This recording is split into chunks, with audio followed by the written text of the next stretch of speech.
오늘은 2011년 종자기사 1회 재배학 기출문제를 풀어보도록 하겠습니다.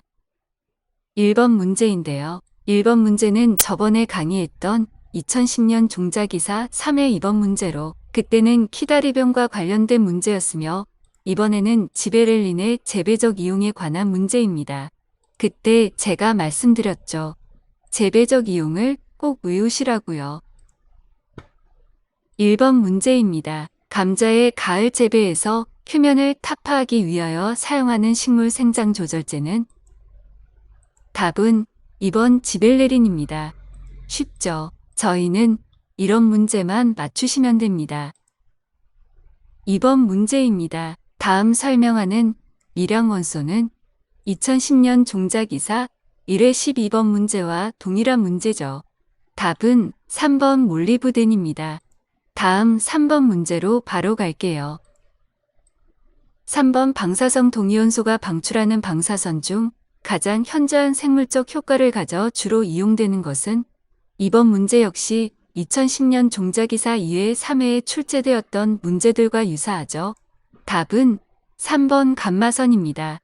방사성 동위원소의 농업적 이용에 대하여는 꼭 외우시길 바랍니다. 시험에 자주 나오는 단골 메뉴예요. 4번 문제 작물 생육에 알맞은 토양의 고성 분포 비율로 가장 적합한 것은? 2번 문제 역시 2010년도 종자기사 2회 1번 문제로 출제되었던 문제요. 답은 4번 50%입니다. 5번 육류에 이용되는 상토의 조건으로 거리가 먼 것은? 1. 작물의 지지력이 커야 한다. 2. 필요한 수분을 적절히 유지하여야 한다. 3. 통기성보다 보수력을 높이는 것이 더 중요하다. 4. 작물 생육에 필요한 양분을 보유할 수 있어야 한다. 2번 문제 역시 유사한 문제가 출제되었지요. 답은 3번입니다. 상토는 통기성, 보수력 둘 다 갖추어야 할 조건입니다. 6번 식물 생장 조절제 중 제초제로 제일 먼저 이용되었던 것은? 1. 비나인, 2. 이사디, 3. 포스폰디, 4. MH30.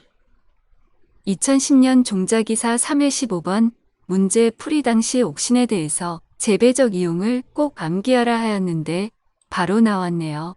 그때는 1번부터 12번까지 말씀드렸는데 이번 문제는 세부적인 것을 물어봤네요. 옥신은 제초제로 이용되는데 페녹시아세트산의 유사물질인 이사디, 이사오티, MCPA는 대표적 제초제로 이용되는데 최초로 이용된 것은 이사디입니다. 7번 다년생 작물에 속하는 것은? 1. 호프, 2. 상추, 3. 메밀, 4. 시금치. 2010년 종자기사 문제를 풀 때 말씀드렸죠.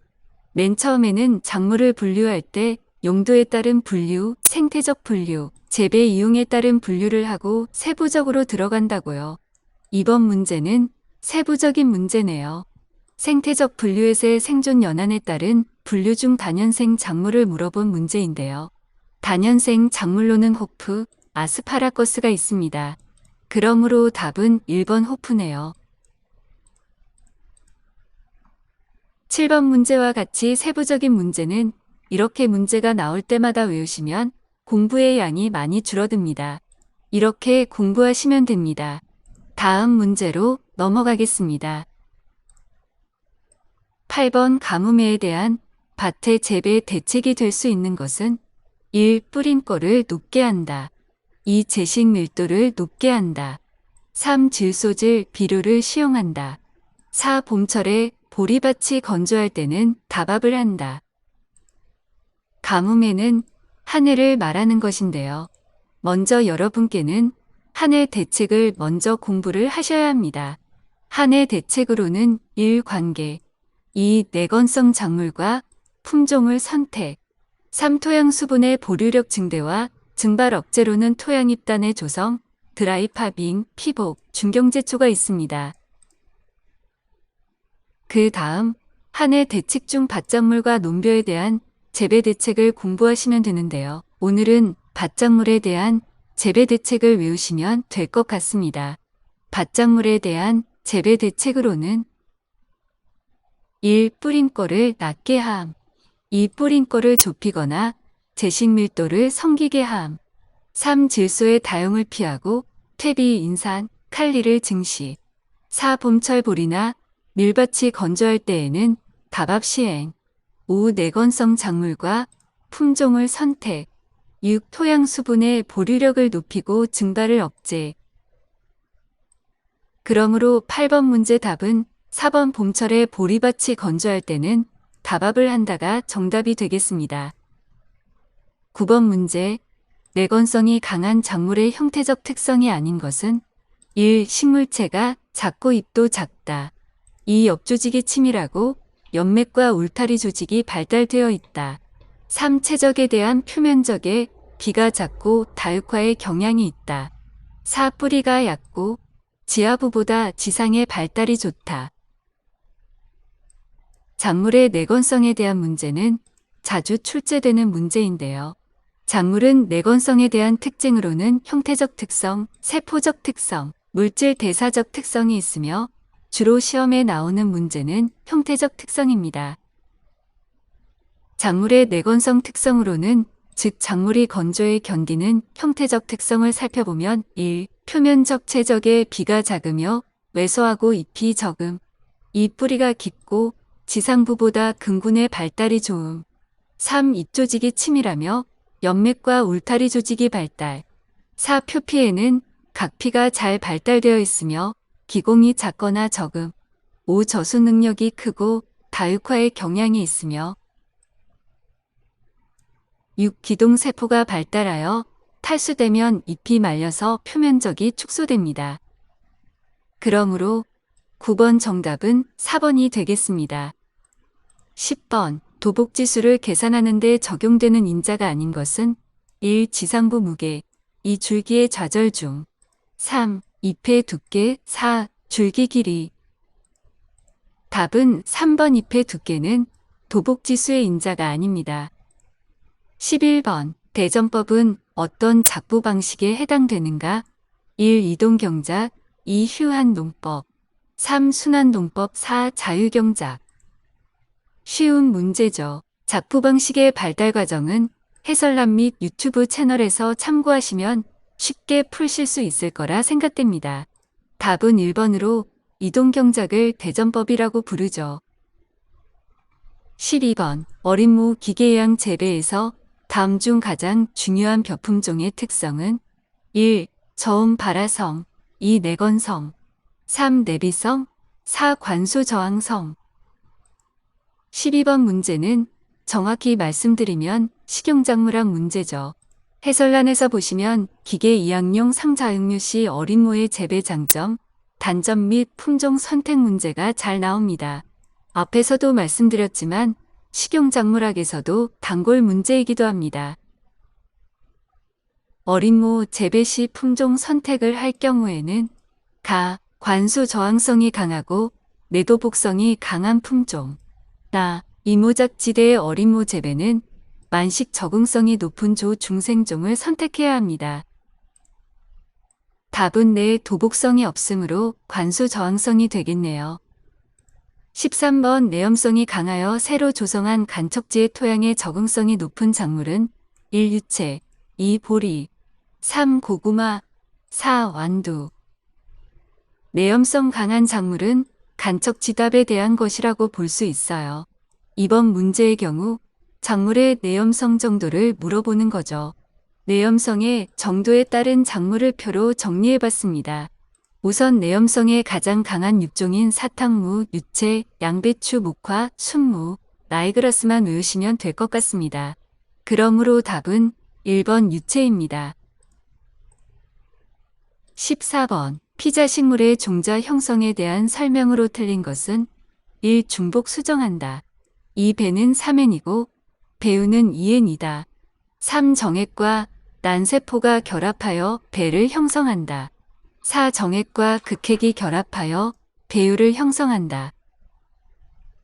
이번 문제 역시 시험에 자주 등장하는 문제인데요.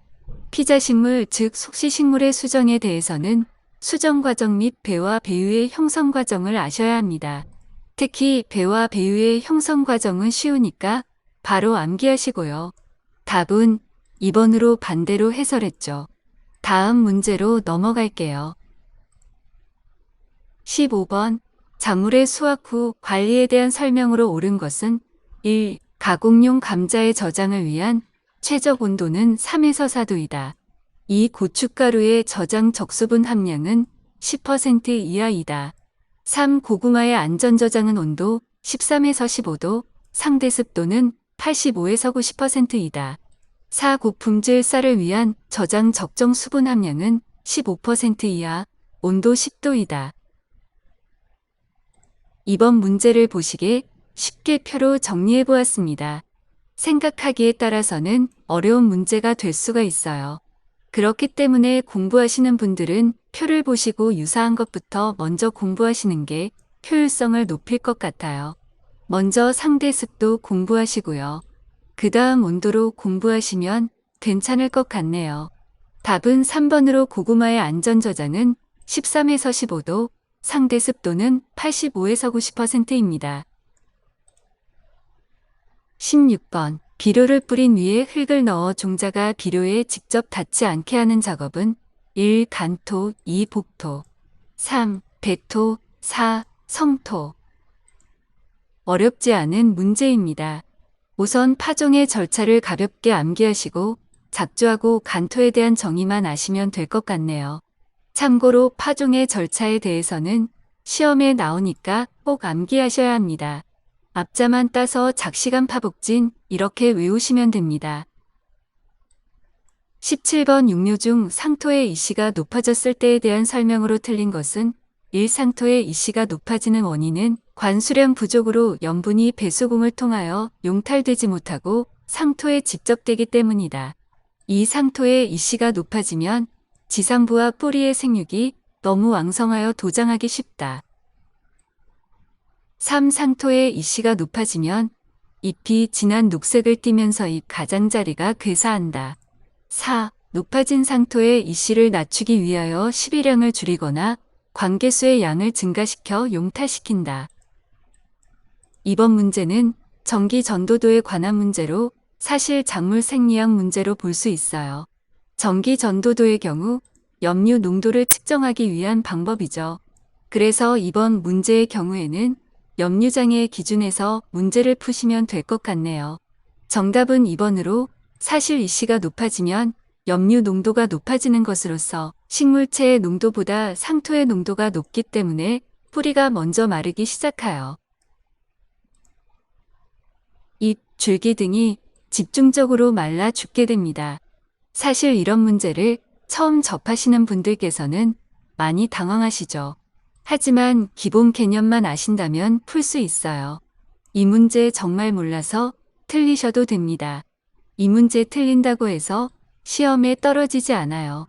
저희는 다른 문제를 맞추면 되니까요. 18번. 일장 효과에 대한 설명으로 옳은 것은 1. 일장 처리에 감응하는 부위는 생장점이다. 1. 유엽이나 노엽보다 성엽이 더 잘 감응한다. 3. 장일식물은 질소가 많은 것이 장일 효과가 더욱 잘 나타난다. 4. 일장 효과는 광과의 관계이므로 온도와는 전혀 무관하다. 일장 효과의 경우에는 정말 외우실 것이 많습니다. 해설란에 언급한 것은 시험에 잘 나오는 것이며 일부이지요.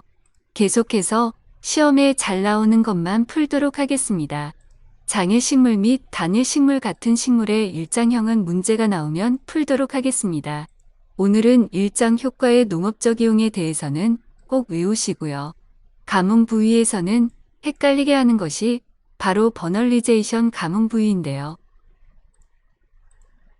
버널리제이션 감응 부위는 잎이 아닌 생장점입니다. 단독 문제로도 잘 나옵니다. 답은 2번입니다. 3번, 4번의 해설의 경우 이것을 아시려면 앞에서도 말씀드렸듯이 내용이 너무 많으므로 그냥 넘어가도록 하겠습니다. 궁금하신 분들이 있으면 재배학책의 일장 부분을 공부하시길 바랍니다. 19번. C3형 식물의 광합성 암반응 중 최초로 생성되는 탄소 고정산물은 1. APT 2. 스타치 3. ADP 4. PGA 19번 문제는 작물 생리학 문제로 보시면 됩니다. C3와 C4에 대한 설명 역시 재배학에 나오기는 하지만 탄소 고정 산물에 대한 설명은 없죠. 또한 해설란의 표에 대한 설명 역시 작생의 표와 재배학의 표와는 조금 다릅니다. 오늘은 탄소 고정 산물에 대한 것에 대해서 물어봤기 때문에 작물 생리학의 해설을 첨부하였습니다.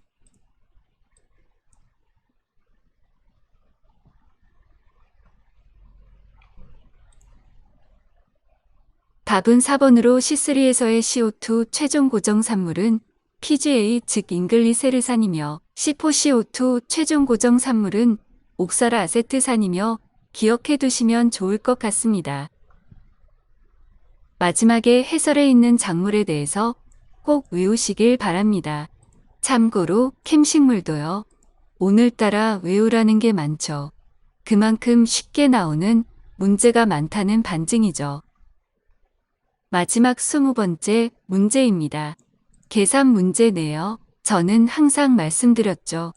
계산식 알레르기나 귀찮으신 분들은 안 푸셔도 됩니다. 그냥 넘어갈게요. 참고로 계산 설명을 자세하게 설명하였으니 푸시는데 크게 어렵지 않을 거예요. 이 문제에서 가장 중요한 것은 질소의 요소 함량이에요. 46%, 이게 핵심이에요. 46%를 알아야 풀 수 있습니다. 오늘은 여기까지 마치도록 하겠습니다. 시험 보시는 날까지 열공하시기 바랍니다. 감사합니다.